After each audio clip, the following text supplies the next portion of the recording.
Good morning, students.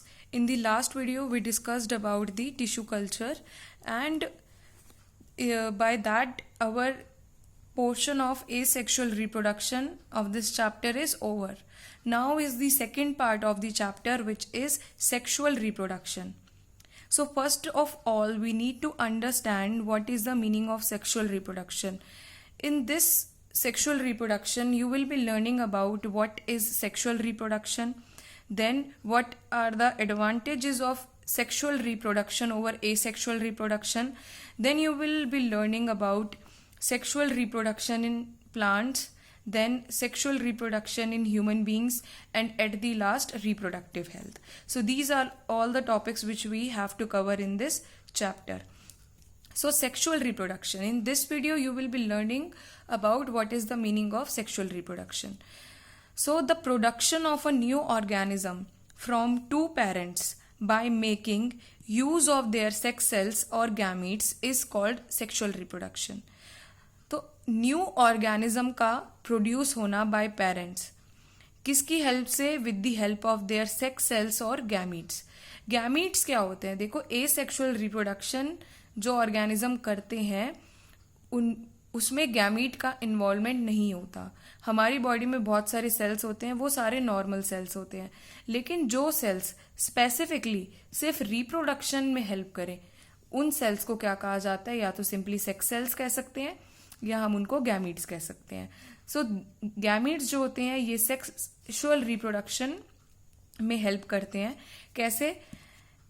Sexual reproduction में दो parents involve होते हैं of opposite gender, means one should be male and one should be female. तो जो mail organism है वो मेल गैमीट्स फॉर्म करेगा जिसको हम स्पर्म्स भी कहते हैं, और जो फीमेल ऑर्गेनिज्म है वो क्या प्रोड्यूस करेगी? वो फीमेल गैमेट प्रोड्यूस करेगी जिसको ओवा कहते हैं या हम उसको एग भी कह सकते हैं. ठीक है, तो अब क्या होगा? ये जो स्पर्म है और ये जो ओवा है ये आपस में क्या करेंगे? फ्यूज कर जाएंगे और एक सेल बना लेंगे. मतलब दो सेल आपस में, मीन्स दो सेल जो है वो आपस में फ्यूज करके एक सिंगल सेल बना लेंगे. मान लो ये एग सेल है या फिर ओवा है जो कि किससे मिलता है? फीमेल से. और ये जो है ये स्पर्म सेल है जो कि किससे मिलता है? मेल से मिलता है. इन दोनों के बीच में फर्टिलाइजेशन होगा. फर्टिलाइजेशन का मतलब क्या होता है? ये दोनों आपस में फ्यूज कर जाएंगे, मिल जाएंगे, और इन दोनों के मिलने से, दो सेल के मिलने से एक सेल मिलेगा जिसको हम क्या कहते हैं? जाइगोट कहते हैं. अब यहाँ पे क्या होता है? फीमेल और मेल में गैमीट्स की ना एक खासियत होती है. गैमीट्स की खासियत क्या होती है? आपको पता है कि ह्यूमन बींग्स में 23 पेयर्स ऑफ क्रोमोसोम्स हैं. आप छोटी क्लासेस से पढ़ते आ रहे हैं. 23 पेयर्स का मतलब क्या है? कि 46 टोटल क्रोमोसोम्स हैं. तो अगर यहां से 46 आ जाए और यहां से भी 46 आ जाए तो ऐसे यहाँ पे 92 हो जाएगा. ऐसे तो गड़बड़ हो जाएगी. तो ह्यूमन बींग्स के जो अपने एक कैरेक्टरिस्टिक्स क्रोमोसोम नंबर है वो तो मेंटेन ही नहीं रहेंगे. तो इसीलिए गैमीट सेल्स में एक स्पेशल टाइप की डिवीजन होती है जिसको मियोसिस कहते हैं, जो आपके सिलेबस में है नहीं लेकिन स्टिल जिसको मियोसिस कहते हैं, जिसकी वजह से जब एग बनता है तो उसमें सिर्फ कितने क्रोमोसोम होते हैं? 23. और जब स्पर्म बनता है उसमें भी सिर्फ कितने क्रोमोसोम्स होते हैं? 23. तो मतलब जाइगोट में टोटल कितने आ जाएंगे? मदर से 23 फादर से, तो 46 क्रोमोसोम्स, या फिर हम कह सकते हैं 23 पेयर्स. राइट. सो इस तरीके से जाइगोट की फॉर्मेशन होती है. तो हर एक ह्यूमन बीइंग या फिर कोई भी ऑर्गेनिज्म जो कि सेक्सुअल रिप्रोडक्शन का प्रोडक्ट है वो कैसे बनता है? हर एक ऑर्गेनिज्म अपनी life as a single cell start करता है. आपने भी अपनी life as a single cell start की. अब ये जो जाइगोट है, ये जो सेल है, अब ये बहुत सारी डिवीजन करेगा जिसको माइटोसिस कहते हैं. माइटोसिस में क्या होता है? जैसे आपने देखा यहाँ पे क्रोमोसोम नंबर आधे हो गए ना मियोसिस में, 23 इसमें अब जो माइटोसिस होती है उसमें क्रोमोसोम का नंबर सेम रहेगा. मतलब अब जाइगोट से आगे जितने भी सेल बनेंगे हर एक में क्रोमोसोम्स कितने होंगे? 46. तो इस तरीके से धीरे धीरे एक जाइगोट से पूरा एक बड़ा ऑर्गेनिज्म बन जाता है. सो मेल ऑर्गेनिज्म और फीमेल ऑर्गेनिज्म के गैमेट्स के बीच में फ्यूजन हो गई, इस प्रोसेस को हम क्या कहते हैं, फर्टिलाइजेशन कहते हैं। अब कैरेक्टरिस्टिक्स क्या क्या है सेक्सुअल रिप्रोडक्शन की। It is by parental. By parental का मतलब है 2 पेरेंट्स इन्वॉल्व हैं, एक मेल और एक फीमेल।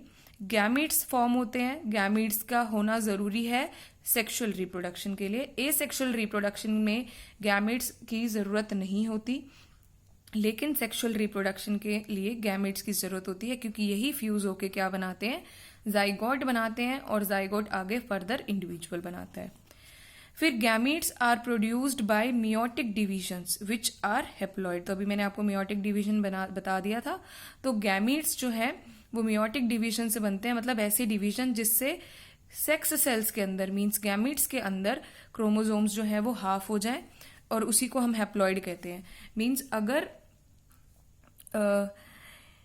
ये जो आपने देखा यहाँ पे मियोसिस से क्या होता है, आपको मैंने बताया कि 46 क्रोमोसोम होते हैं टोटल एक सेल के अंदर, अगर हम नॉर्मली एक ह्यूमन बीइंग की बात करें।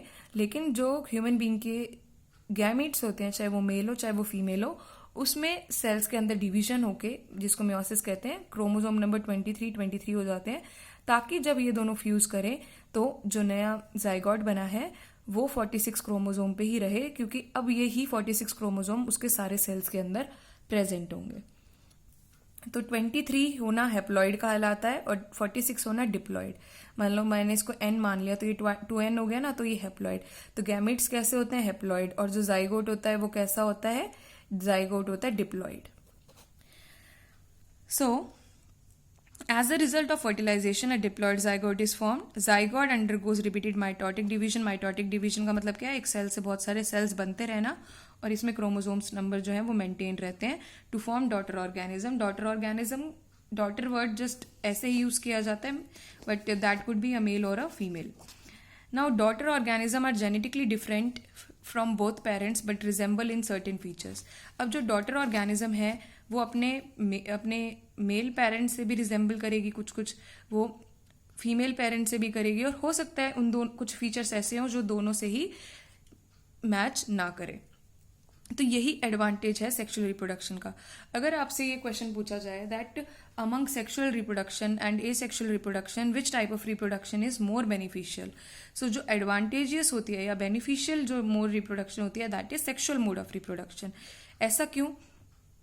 एक तो it results in new combination of genes brought in the zygote, this increases genetic variation and diversity of characters.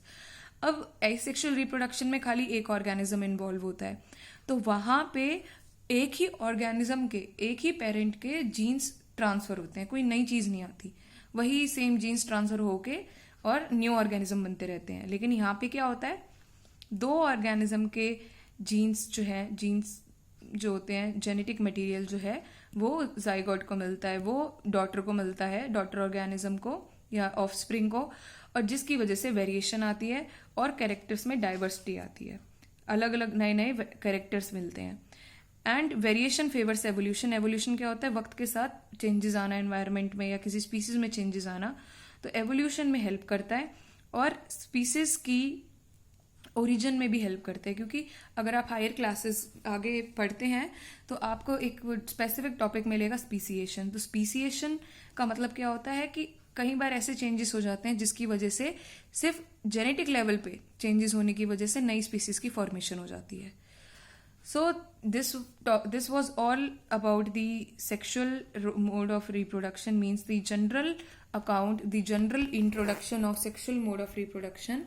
In the next video, we will talk about specifically of sexual reproduction in plants. So I hope this topic is clear to you, and this is all for the day. Thank you.